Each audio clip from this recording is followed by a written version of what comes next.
Morning. Happy Thursday.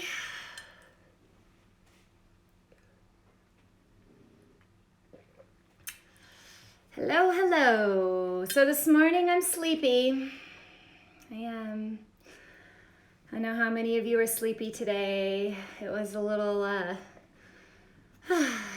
Well, anyway, coffee's helped. I'm just waiting for people to join, so good morning. Hello out there in Facebook. Hello, Instagram. Hello to everyone else who's watching this after the fact and are not live. It's been great to see all these familiar faces out there and all these questions. I have a very different topic today, a little bit different than the last couple days. So hopefully you'll all enjoy it.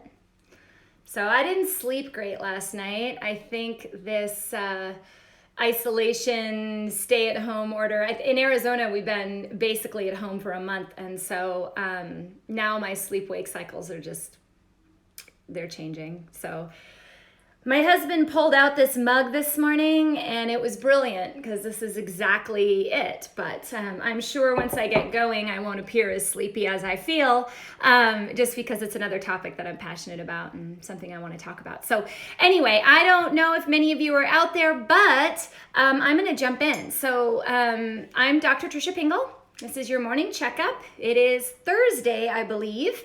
So we're almost done with another week of everything that all of us are adjusting to.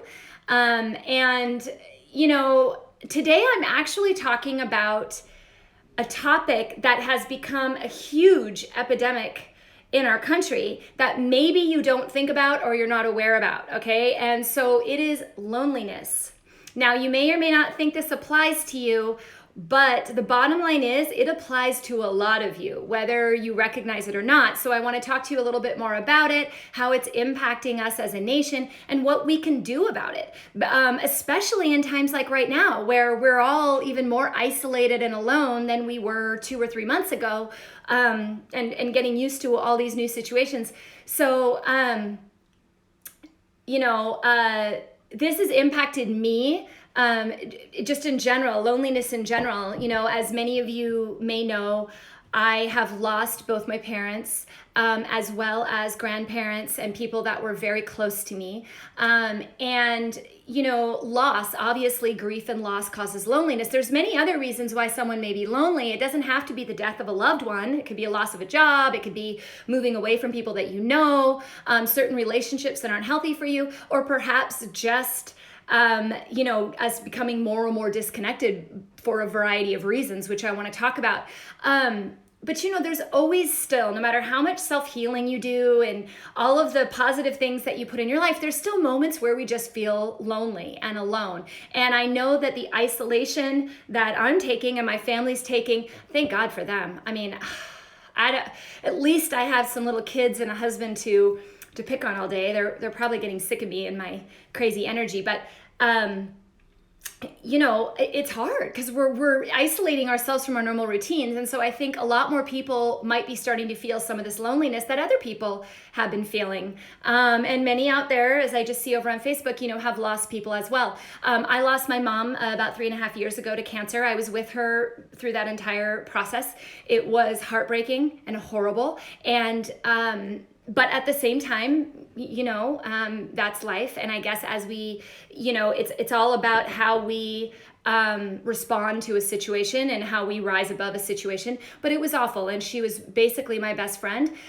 So that was very difficult. And I lost my father many, many years ago. It's going on 20 years, I think, 20 years ago, very quickly to a stroke. So lost a lot of grandparents. I have very people close to me that I care for that have passed on, and it's lonely and it's hard. But I think also just in general, even if you haven't lost someone, there's a lot of loneliness out there, especially right now. I mean, how many of you are not going to work right now? You know, you're changing your routine, the things that keep you connected with other people.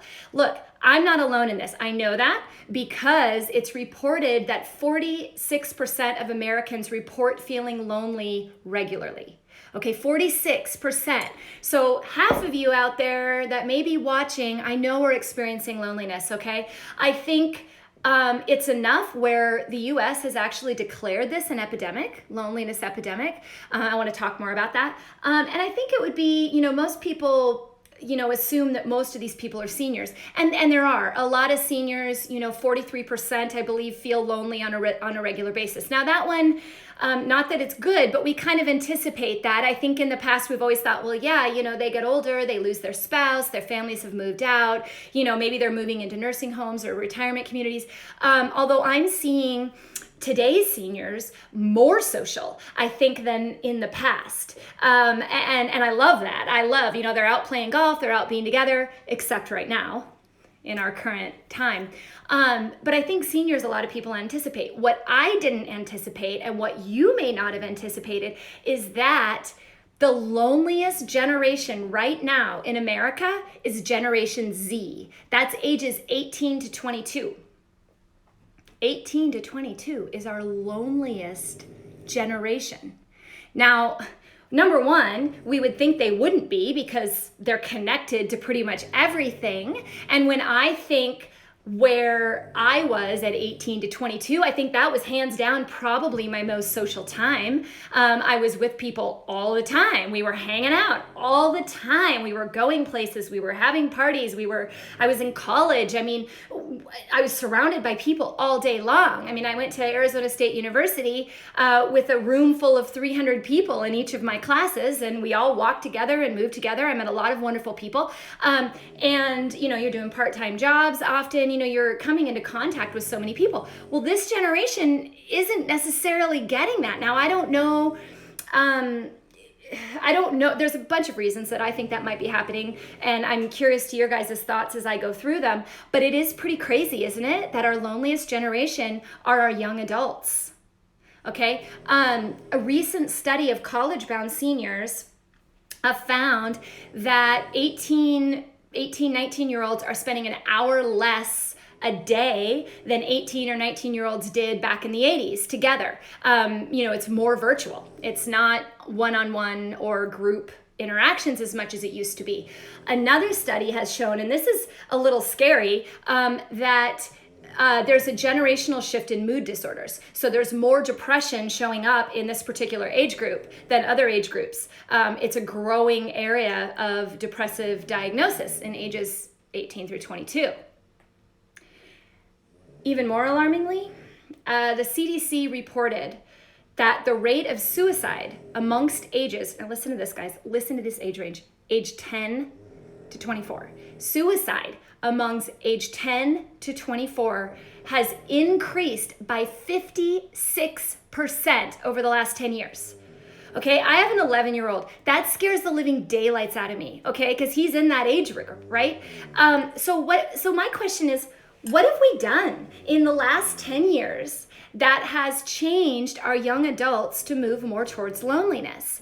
And I promise those of you that aren't age 18 to 22, I'm coming back to other ages as well. I just want to spend a moment on this because I think about this all the time. As a parent, as a person, as a doctor, looking at a lot of the depression and anxiety and suicide rates and whatnot makes me wonder. So I decided to do some research.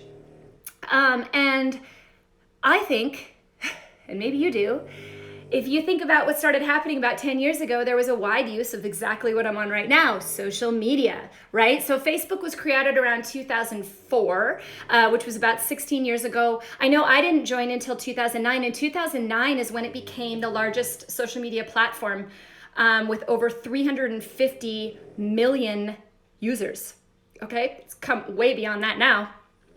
Instagram launched in 2010 and had 1 billion users by last May. Okay, 1 billion users. Now, more to me and to this particular age group, maybe some of you can fill me in on some of this, but the use of Snapchat, I think, is something to pay attention to. I don't personally use Snapchat, so I don't have any personal understanding of it. I don't really plan to go on it for this exact reason. But 10 million users of Snapchat after a year. And these users were mostly teenagers. Okay, it was a huge teenage platform. I know it's grown to other platforms now, but from my understanding on this, you post something and it disappears. So you have to be present. You have to be there. You have to see things posting and they move really fast. There was some study, and I didn't pull it up in front of me, where it was talking like there's so many, like 8 billion video views like per minute or something. Like it's just a constant stream of bing, bing, bing, bing. So any of you, hey Hector, I didn't forget MySpace, but MySpace wasn't as wildly used as these were by this particular generation. You know, I think at that point it was more about meeting people to get together physically, not necessarily in a romantic way, but I mean like meeting people to get groups together, to get people together. It wasn't necessarily a place where everyone went and scrolled every single day, right? There wasn't a news outlet on it that I recall, but I may be wrong. I didn't use MySpace. So, but yes, someone didn't just mention that. We'll not forget that. But with Snapchat, we have this overstimulation. And when you look at what I talk about and what I look at and what I do for a living, I'm looking at how do we overstimulate our bodies and how is that having a detriment impact on our health? How is it affecting our mental health, our physical health, right? Snapchat is one of those things that's a constant bing, bing, bing, bing, bing. And the primary target is this particular generation, right? So is that making a difference? I mean, if they're overstimulated, if any of us are overstimulated by this feedback, does that mean that we're less likely to pick up a phone or go to someone's house and have a physical connection with them because it's faster to just pick up our phone and scroll, look, and interact, right? It gives this false sense of connection, right? That I personally, when I was 18 to 22, didn't have. Right? I had to actually pick up the phone or go visit somebody in order to have a physical connection. I wasn't scrolling online. Now, granted, you know, we had email,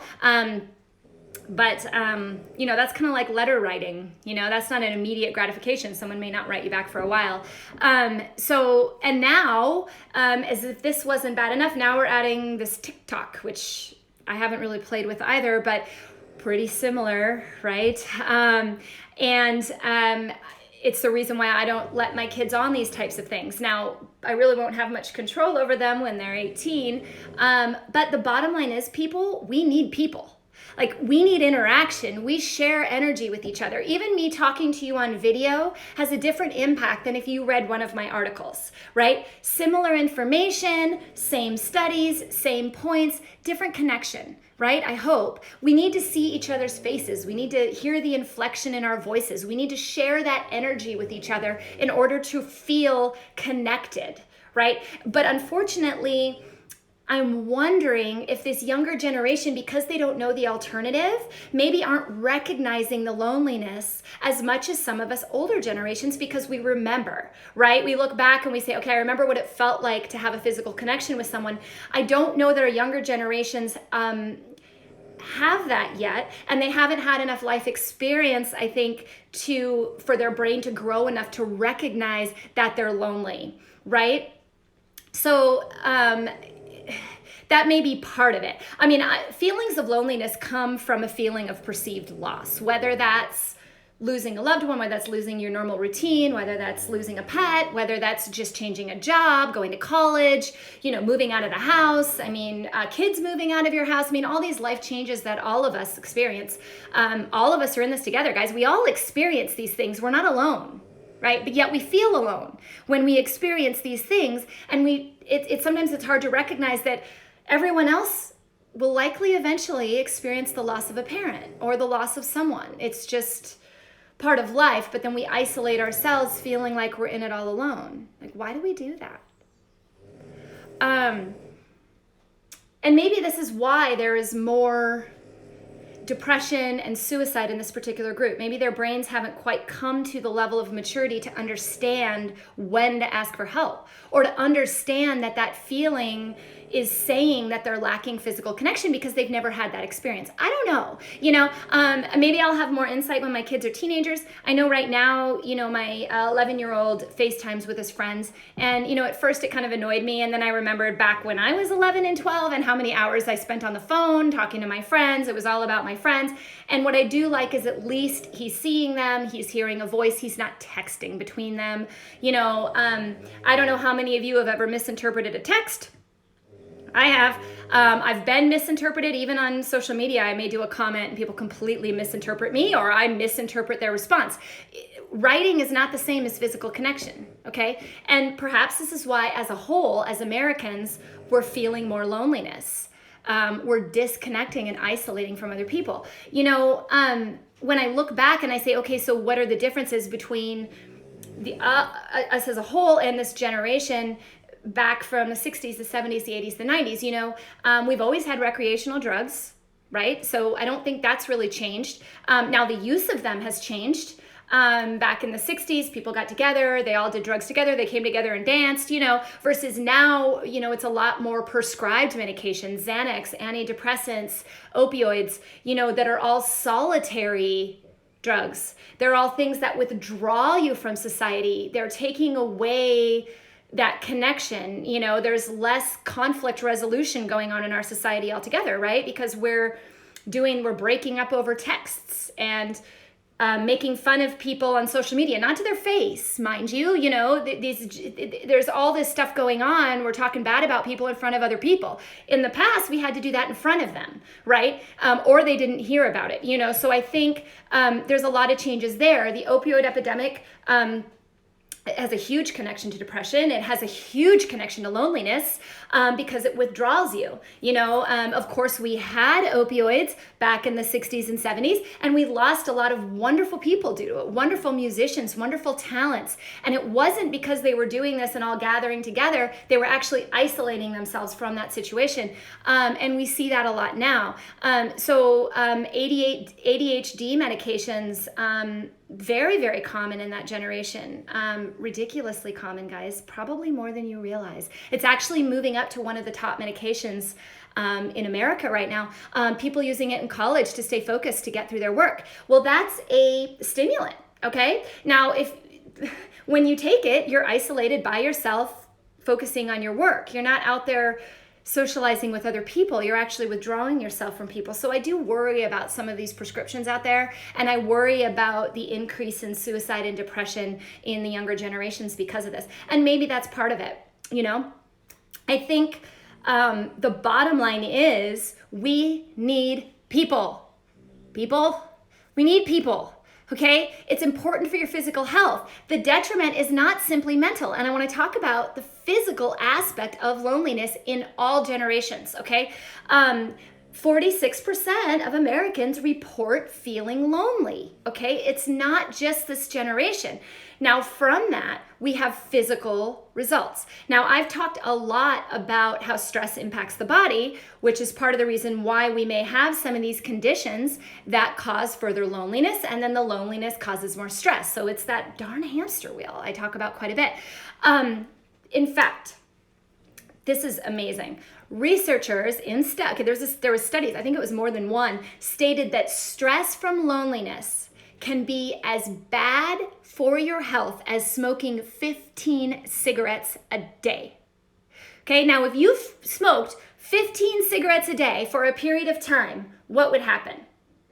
Respiratory issues, cardiovascular issues, toxicity, poor oxygen perfusion, all of those things causing more stress on your body. And then what comes from that? Well, we talk about that all the time, right? Gut issues, heart issues, mental issues, physical issues, pain, all these things that may end up requiring prescriptions that may isolate you further, right? Memory loss, fogginess, all these types of things, okay? So this is dangerous. This is actually a huge deal. Now, you're not going to see it saying, well, loneliness kills X amount of people. It's not an official diagnosis per se, but if you look at those rates of suicide, I think that's the 10th leading cause of death right now in the US, okay? Depression is rampant. Anxiety is rampant. We're getting lonely. We're disconnecting, okay? This is just as dangerous to you as smoking 15 cigarettes a day. Now, it's easy to stop smoking. It's not easy to come out of loneliness. Guys, it's hard. It takes work, okay?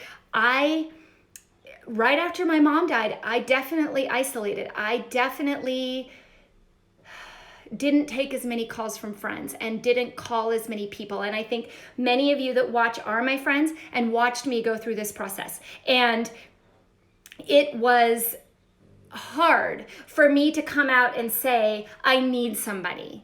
Sometimes the feelings were so overwhelming that it was hard to admit. And there were things that I did that I'll talk about in a second when we talk about what you can do that have brought me back. It's brought me back to communicating with people. You would not have seen me doing lives like this every day 3 years ago.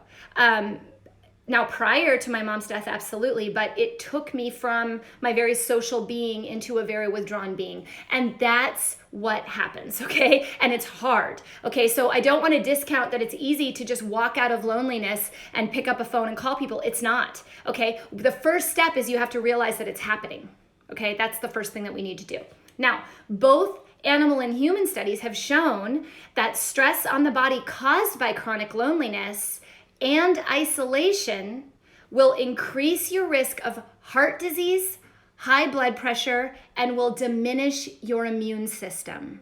Okay, you'll be more prone to illness when you're alone. Now, how does that apply to right now? Right?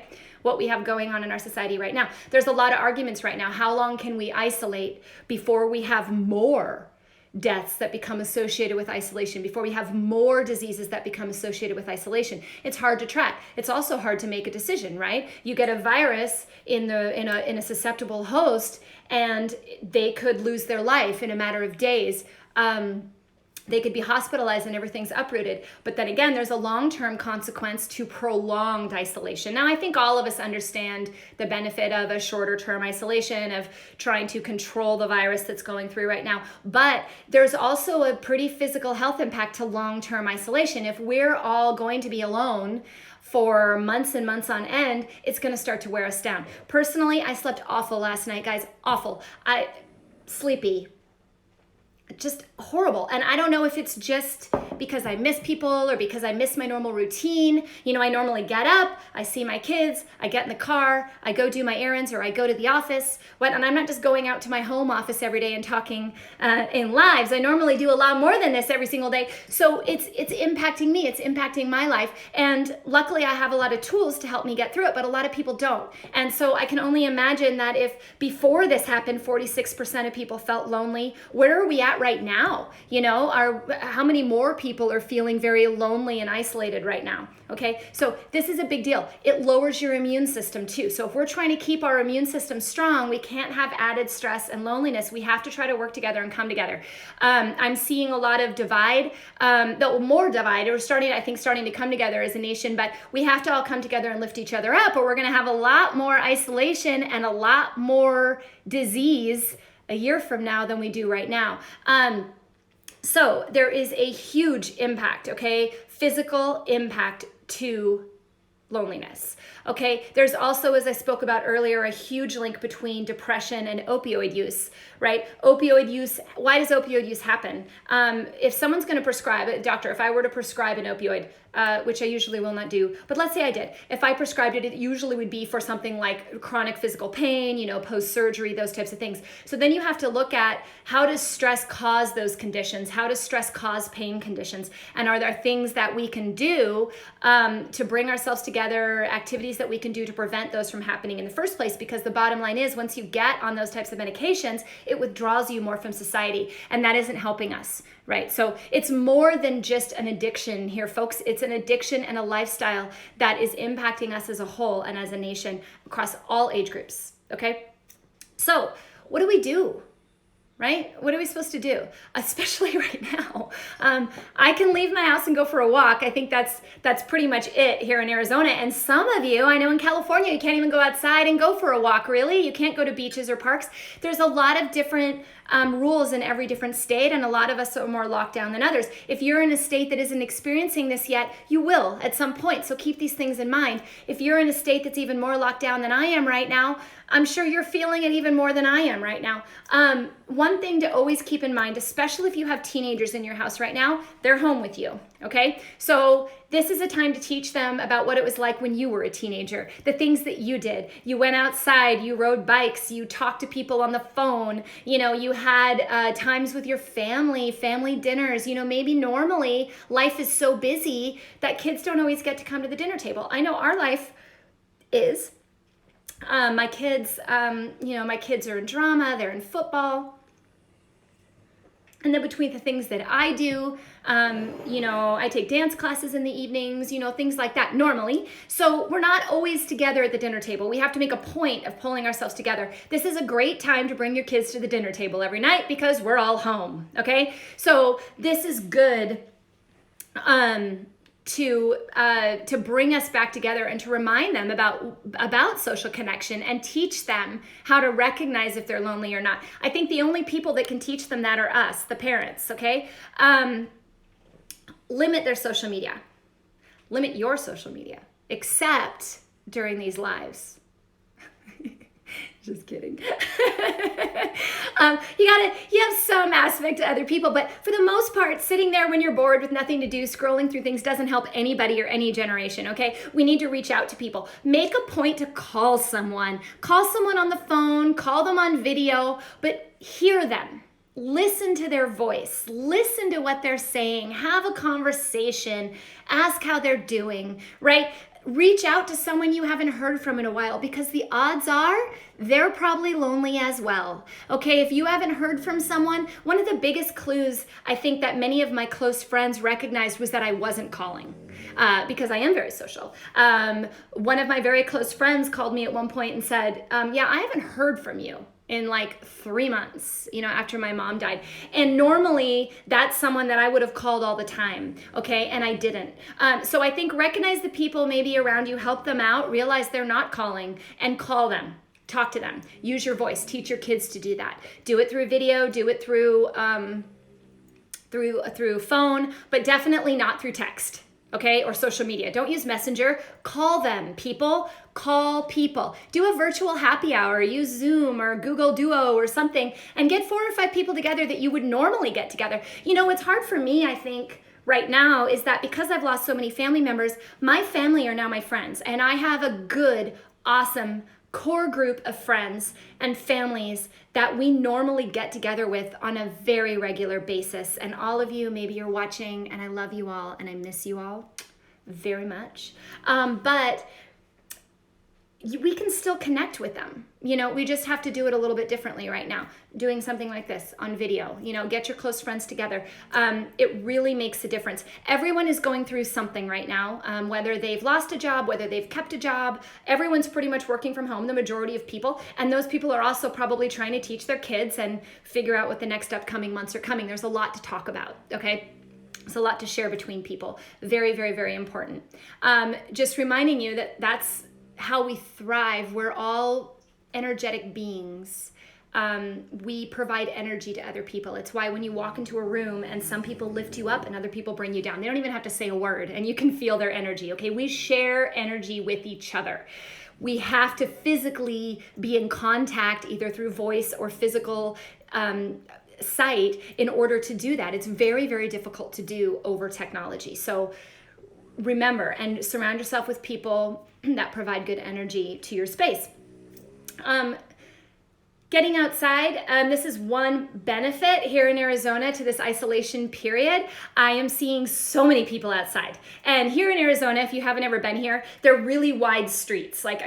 Literally our blocks are like a mile long and they're really, really, really wide. And so you can have people walking on either side of the street and we're a good 30 feet or more from each other. So it's been a great opportunity, especially with our weather right now, for people to get out. I'm seeing people walking the dog. I'm seeing people out with their kids, people riding their bikes. People are out there, everyone's waving, saying hello. And honestly, I think that's what's keeping me happy is that I can go out for a walk and run into 50 some people over the course of my 3-mile walk and wave, and that makes all the difference. I don't even have to come into close contact with them. I just need to feel that physical energy, that happiness of enjoying outside, right? So vitamin D also lifts your mood. So particularly here, we have a lot of sun where I'm from in Seattle. I know that's scarce, but there's still vitamin D to be had. So get outside, okay? Getting outside lifts your mood, brings you back with people. Spending time with pets. I would bring my little piggy over, but she's snoring. Can you hear her? Yeah, she's laying by the window, snoring. Spending time with pets, well proven. And for some of you that missed the live I did on this, I think it was last Friday, on pets. Tons of benefits to depression and loneliness with pets. Okay, so if you don't have one, find one, go volunteer, go outside and talk to the birds. They don't have to be someone that you cage. It just needs to be an animal. Just find an animal. Volunteering, I find, is very helpful in the senior community. Once we get back to normal life, finding a way to connect with people. I mean, this is why a lot of people go to church every Sunday, is to connect with people that have similar beliefs in life that they do. And volunteering is the same thing. I think it's great for teenagers as well, especially because as we talk about them being so connected online and not so much connected in person-to-person relationships, getting out there and volunteering and seeing different groups of people and doing something you're passionate about always makes you feel better. And even more importantly, guys, makes someone else feel better. You may know someone right now that is, having a lot of emotional reaction to the situation or is going through a hard time. And you may interpret that as something wrong, right? With what you're doing. It's not. A lot of people are going through pain right now. So reaching out to people, connecting with people will only make them feel better, which will make you feel better. Okay. So be kind to each other. Two more things, and then I'll let you go. Number one, when I lost my mom, one of the most valuable tools that I found to pull myself back into reality was the use of Reiki, which is energy therapy. Now, I do have this on the list to talk about in more detail on another live. I would love to have some of my Reiki practitioner guests with me, so that may be a little while, but Reiki moves energy and removes blockages that you may have in your body and helps you reconnect with your soul and who you are. And I think that a lot of the times when we get so lonely or we get so isolated and removed, we forget with who we are. And that comes to my last point, which is be kind to yourself. Okay, none of us are perfect. I screw up all the time. All the time. I screw up as a parent, I screw up as a wife, I screw up as a friend. I usually try to make a very good point of apologizing for my screw ups as fast as possible, because that's just life and that's what happens. And the key is you have to take those negative things and you have to turn them into growth. So we all make mistakes, we all say the wrong things, we're all not perfect, we all screw up. But what you do from that, the way you rise above it, what makes you stronger to yourself. So be kind to yourself, be kind to your neighbors. Remember that we're all in this together. We all have experiences. And it is from these experiences that we can share this energy, we can share this support, and we can pull people out of loneliness. So I have a goal for you today, and that is to call someone you haven't talked to in a while. Can you guys do that for me? Yeah, call someone. Doesn't matter who. Call someone that you haven't heard from and say hello. And hopefully they will say hello back and you guys can exchange some energy. And I'm also hoping that, we'll get more information on this isolation in the weeks coming forward so that hopefully we can have more physical connection. And if we can't, we'll find a way to rise above it no matter what. I will certainly be here. So please, I really do appreciate you guys joining me. I know this was a little bit different type of topic than I normally do, but it's always good to keep things varied, right? It's good to change things up. I am planning to do something a little bit more fun tomorrow.